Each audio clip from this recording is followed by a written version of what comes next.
Hello दोस्तों, मैं हूँ यहाँ अभी धम्मा सिनेरू में। और इस बार जो है सेकंड विपश्यना जो है वो मैंने 10 डेज़ का कोर्स जो है वो कंप्लीट किया। इस बार मैं अपनी माँ को भी अपने साथ लेकर आई हूँ और उन्होंने भी जो है वो इस शिविर में पार्टिसिपेट किया। बहुत अच्छा लगा और ये समझ में आया कि जब हमारी उम्र बढ़ जाती है तो थोड़ा-सा हमें ज़्यादा डिफ़िकल्टी और टाइम ज़्यादा लगता है किसी चीज़ को किसी चीज़ में अपने आप को ढालने में। तो सबसे पहले जो मैं आपको बता दूँ कि रजिस्टर तो आप कर सकते हैं, जो मैंने पहले भी बताया था कि ऑनलाइन जाकर रजिस्टर कर सकते हैं। और जब आपका कन्फ़र्म हो जाता है, उसके बाद वो लोग आपको ईमेल भेजते हैं, जिसमें कि आपको एक कन्फ़र्मेशन जो आपका जिसमें लिखा हुआ रहता है, वो सब चीज़ को ना आपको प्रिंट आउट कराना पड़ता है। तो पिछली बार मैं आई थी तो मैंने नहीं कराया था। इस बार जो है मैंने वो कन्फर्मेशन स्लिप जो है वो आपका उसमें कुछ डिटेल्स भरे हुए रहते हैं, वो आपको साइन करके जो है वो जमा करना होता है पहले दिन। जो सिनेरू है वो आपका कैसे आना है, तो चूँकि मैं सिलीगुड़ी में ही रहती हूँ तो मेरे लिए तो फिर भी सिलीगुड़ी से ही आना था। तो मेन आपका है कि सिक्किम के अंदर है तो आपको एसएनटी जाना पड़ेगा, यानी सिक्किम नेशनलाइज्ड ट्रांसपोर्ट वो जगह का नाम है। एसएनटी बोलेंगे, आपको छोड़ देंगे उस जगह पर। एसएनटी से फिर आपको गैंगटॉक आना पड़ेगा। गैंगटॉक से फिर वज्रा स्टैंड, और वज्रा स्टैंड से जो है आपको सिनेरू के लिए जो है वो कैब या टैक्सी जो है वो मिल जाएगी। इसके जो आपको जिस ड्राइवर को कांटेक्ट करना है, वो जो सेंटर से मुझे मैसेज प्रोवाइड हुआ था, वो मैं आपको डिस्क्रिप्शन लिंक में जो है वो शेयर कर दूँगी। थोड़ा दूर है ये जगह, मैं पहले जहाँ गई थी जो रानी पुल से था, उससे थोड़ा ये जो है वो दूर है। लेकिन ये इंटरनेशनल सेंटर है, तो यहाँ पे फ़ॉरेन से भी जो लोग हैं वो यहाँ पर आए हुए हैं। और ये सेकंड एक्सपीरियंस था, अच्छा लगा। बट डेफ़िनेटली फर्स्ट एक्सपीरियंस जो होता है वो अपने आप में बहुत ही डिफरेंट होता है, तो ज़्यादा मज़ा आया था। और सेकंड एक्सपीरियंस भी अच्छा लगा और गुरुजी से यही समझ में आया कि ये 1 दिन या 10 दिन की बात नहीं है, आपको हमेशा जो है वो विपस्सना प्रैक्टिस करते रहना पड़ेगा। जब आपका रजिस्टर हो जाएगा, आप यहाँ पहुँच जाओगे, फिर यहाँ आपको रूम अलॉट्स होते हैं। रूम अलॉट होता है और पहले ही दिन जो है, वो आपकी जो सारे वैल्यूएबल्स हैं और जो भी रिलीजियस चीज़ें हैं, वो आपकी जमा हो जाती हैं। तो इनफैक्ट इस बार मेरी माँ आई थी तो मुझे ये भी समझ आया कि जो बैंगल्स हैं, वो भी आप एक से ज़्यादा अपने हाथ में नहीं रख सकते, क्योंकि कहना है उनका कि जब साउंड करेगा तो उससे आप डिस्ट्रैक्ट होगे तो आप विपस्सना नहीं कर पाओगे। तो रिलीजियस चीज़ें तो अलाउड नहीं ही हैं। बैंगल्स भी जो हैं, मैरिड लेडीज़ भी जो हैं, वो भी आप सिर्फ़ एक ही डाल सकते हैं। ज़्यादा करने से आपको डिस्ट्रैक्शन होगी। और जो दूसरी चीज़ है, चूँकि उनको लेके आई तो मुझे तो दर्द हुआ ही था। इतनी बहुत ज़्यादा देर तक बैठना पड़ता है, तो जिसके कारण आपके घुटने में, आपके पैर में बहुत दर्द होगा। और मेरी माँ भी आई थी और उनकी एज काफ़ी हो चुकी है, तो उन्हें बहुत प्रॉब्लम हो रहा था शुरू में। तो आप जो हैं, अगर आपको ज़्यादा प्रॉब्लम है तो आपको नीचे आसन मिलता है। वो नीचे आसन में आप नहीं बैठ पा रहे हैं, तो आप गुरुजी से बात करके जो है वो अपने लिए एक वुडन जैसा एक सपोर्ट सिस्टम चेयर जैसा देते हैं, उसके अंदर आप बैठ सकते हो। उससे आपको थोड़ी-सी जो कैफ़ियत है, थोड़ा-सा आराम जो है वो मिल जाएगा। एक और चीज़ बताना चाहूँगी, यहाँ पे लाइट चली जाती है, तो लाइट चली जाती है तो इस बार हम टॉर्च लाना भूल गए। आप टॉर्च जो है वो ज़रूर रखिएगा, अगर आपको क बाय चांस अगर कभी रात में कभी ऐसा हो जाए, वैसे नहीं होता, रात में कभी ज़रूरत पड़ी, तो आप जो है वो यूज़ कर सकते हैं। हर किसी की बॉडी जो है वो एक जैसी नहीं रहती है। तो अगर आप मेडिकेशंस ले रहे हैं, मेडिसिन्स ले रहे हैं, आप अंडर मेडिकेशन है, तो अपनी दवाई अगर आपको कंटिन्यू करनी है, तो आप जो टीचर हैं, जो गुरुजी हैं, उनको जाकर के बता सकते हैं अपने बारे में। और फिर जैसे इस बार मैंने, चूँकि मैं पिछली बार मैंने स्टॉप कर दिया था सब कुछ, सब मेडिसिन, लेकिन इस बार मैंने गुरुजी के पास जाकर के उनसे परमिशन लिया और मैंने जो है वो अपना मेडिसिन जो है वो कंटिन्यू रखा।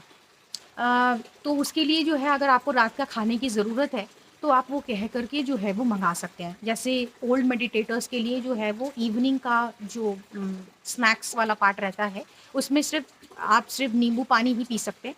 तो वहाँ तो ठीक है कि नींबू पानी पी के आप मतलब आपका हो सकता है। लेकिन अगर आप डिनर आपको चाहिए मेडिसिन लेने के लिए, तो आप कह कर के जो है वो ले सकते हैं। एक और चीज़ जो है, जो लोग ठंडे पानी से नहीं नहाते, जैसे मेरे लिए तो प्रॉब्लम नहीं है। मैं तो ठंडे में भी जब मैं धम्मा सिक्किम गई थी, तो मैंने वहाँ भी ठंडे पानी से ही नहाया। लेकिन दोनों ही सेंटर पे मैंने ये नोटिस किया कि आपको जो कमरा मिलता है, कमरा अलॉट होता है, जैसे तो अगर आप नए हैं, तो जनरली डॉर्मेट्रीज़ अलॉट होती है। और अगर आप पुराने हैं, कोई ज़रूरी नहीं है, अगर स्पेस रहता है, तो वहाँ भी आपको ट्विन शेयरिंग में कमरा मिल जाता है। तो गर्म पानी चाहिए तो डॉर्मेटरी के पास ही हमेशा आपको गीज़र जो है वो मिलेगा, क्योंकि उसकी जो कनेक्शन है वो बाहर की तरफ ही रहता है। तो आपको वहीं से आप जो है वो पानी ले सकते हैं। किसी भी जो पर्सनल जो आपको कमरा मिलता है, जहाँ सिर्फ ट्विन शेयरिंग रहते हैं, वहाँ गर्म पानी नहीं आता। तो इस बात का ज़रूर ख्याल रखिएगा, क्योंकि मेरी माँ ने इस चीज़ को फेस किया। तो उनको आदत नहीं है, वो हमेशा ही जो है वो गर्म पानी से ही नहाती है। तो इसीलिए इस चीज़ पे अगर आपको प्रॉब्लम है, तो ज़रूर जो है वो आप कंसल्ट करके पहले ही दिन कंसल्ट कर लीजिएगा। क्योंकि मैंने वहाँ पे नहीं पूछा था किसी से, तो मैं वहाँ ठंडे पानी से ही नहा रही थी। फिर मुझे किसी ने बाद में बताया, तब जाके मैंने जो है वो गर्म पानी से नहाना, उसका कनेक्शन बाहर की तरफ ही रहता है, किसी अंदर में आपको नहीं रहता कभी भी, तो आप बाहर से ही आपको पानी जो है वो ले जाना पड़ेगा। हमेशा अपनी चीज़ें जो हैं वो आप रेडी करके आएँ, क्योंकि अगर आप मेडिसिन लेते हैं, एक झटके में आपका मेडिसिन जो है वो छूट नहीं जाएगा। तो आप जो भी मेडिसिन लेते हैं वो लेकर आइए। और अगर बाई चांस इमरजेंसी मेडिसिन जैसे रहते हैं, जैसे खाने का मन नहीं कर रहा है, तो इलेक्ट्रोल पानी और इलेक्ट्रोल पाउडर और जो आपका ये गैस के टैबलेट्स हैं, ये तो नॉर्मल चीज़ें हैं, ये आप ज़रूर अपने पास रख सकते हैं। अब ये सिक्किम है और ये रेनी सीज़न का टाइम है, तो देख ही रहे हैं कि बहुत बारिश हुई है और बहुत बारिश हुई, इतनी बारिश हुई कि कपड़ा सूखना तो आप भूल ही जाइए, 5 दिन में कपड़े सूखे हैं। तो बहुत ही मतलब थोड़ा-सा है, हो जाता है रेनी सीज़न में कि डिफ़रेंट, समझ ही सकते हैं, कीचड़ पानी ज़्यादा हो जाता है। ये थोड़ी-सी जगह डिफ़रेंट है, मैं धम्मा सिक्किम में पहले जा चुकी हूँ।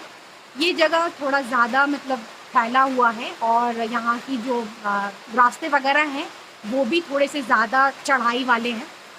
तो एक और चीज़ जो बहुत इम्पोर्टेंट है, मैंने पहले वाली वीडियो में बताया था कि एक्सरसाइज़ नहीं करना है। एक्सरसाइज़ नहीं करना इसका मतलब ये नहीं है कि बिल्कुल भी एक्सरसाइज़ नहीं करना, क्योंकि उसका असर सबसे पहले मेरी मदर पे ही पड़ा। उन्होंने जो है यहाँ आके बिल्कुल स्टॉप कर दिया था और स्टॉप करने से उनको प्रॉब्लम होना स्टार्ट हो गया। तो आप अगर आएँ, बहुत हेवी एक्सरसाइज़ मत कीजिए, लेकिन हल्का-फुल्का जो आप करते हैं, प्राणायाम करते हैं, हल्का जो ब्रिस्क वॉकिंग है, जैसे यहाँ का रास्ता मैं आपको दिखाऊँगी, इसके ही अगर आप 5 बार अप डाउन कर लेते हैं, तो आपका उसमें ही जो है वो आपका इनफ है, मुझे लगता है मेरे जैसे लोगों के लिए तो इनफ है। और साथ में स्ट्रेचिंग ज़रूर कीजिए। बहुत आपके जो है वो पीठ और कमर में दर्द होगा, तो बैठना बहुत मुश्किल हो जाता है। इस बार मैं हॉट बैग लेके आई थी। आपको ज़्यादा दर्द है, तो आप धम्म हॉल के अंदर जो है वो कोई मेडिसिन जो लगाने वाला जिसमें स्मेल आती है वो नहीं लगा सकते। लेकिन धम्म हॉल के बाहर जो, जैसे रात में हो गया, आप वहाँ पर जो है वो अपना जो भी ऑइंटमेंट या जो पेन स्प्रे वगैरह है वो इस्तेमाल कर सकते हैं, क्योंकि हर किसी के लिए इतनी देर तक बैठना आसान नहीं होता।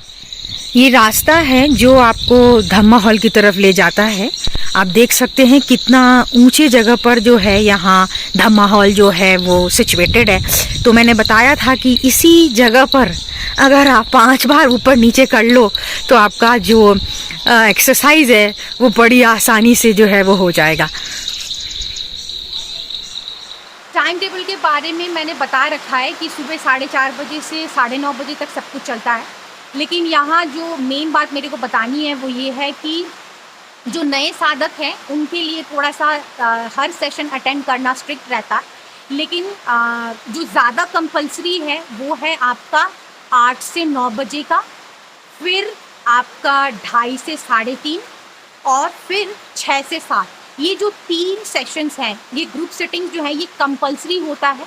और अगर बीच में जो जैसे सुबह वाला जो है उसमें अगर जैसे आपको थोड़ी बहुत दिक्कत है तो आप कंसल्ट करके जो है वो अपने आप को रेस्ट कर सकते हैं। जैसे मेरी मदर की तबीयत ख़राब हो गई तो उन्होंने कंसल्ट किया, तो फिर उन्होंने जो है वो सुबह का थोड़ा सा टाइम 5:30 बजे वो आ जाते थे, 4:30 बजे वाला उन्होंने कुछ दिनों तक स्किप किया। यहाँ फोर्सफुली जो है वो डोनेशन जो है वो नहीं लिया जाता, लेकिन मुझे लगता है कि आपने जिस जगह पे इतना ज़्यादा लोगों ने आपके लिए आपको सिखाया और साथ में खाना और किसी चीज़ की तकलीफ़ हमें नहीं होने दी, तो हमें ये बिल्कुल चाहिए कि हम बहुत अच्छे से डोनेट करें और जितना हमसे हो सकता है उतना जो है वो हमें डोनेट करना चाहिए, ताकि हमारे जैसे जो भविष्य में आने वाले जो मेडिटेटर्स हैं उनके लिए भी जो है वो सहूलियत हो और ये ऐसे इंस्टीट्यूशन जो हैं वो ग्रो करे ताकि ज़्यादा से ज़्यादा लोगों का भला हो सके।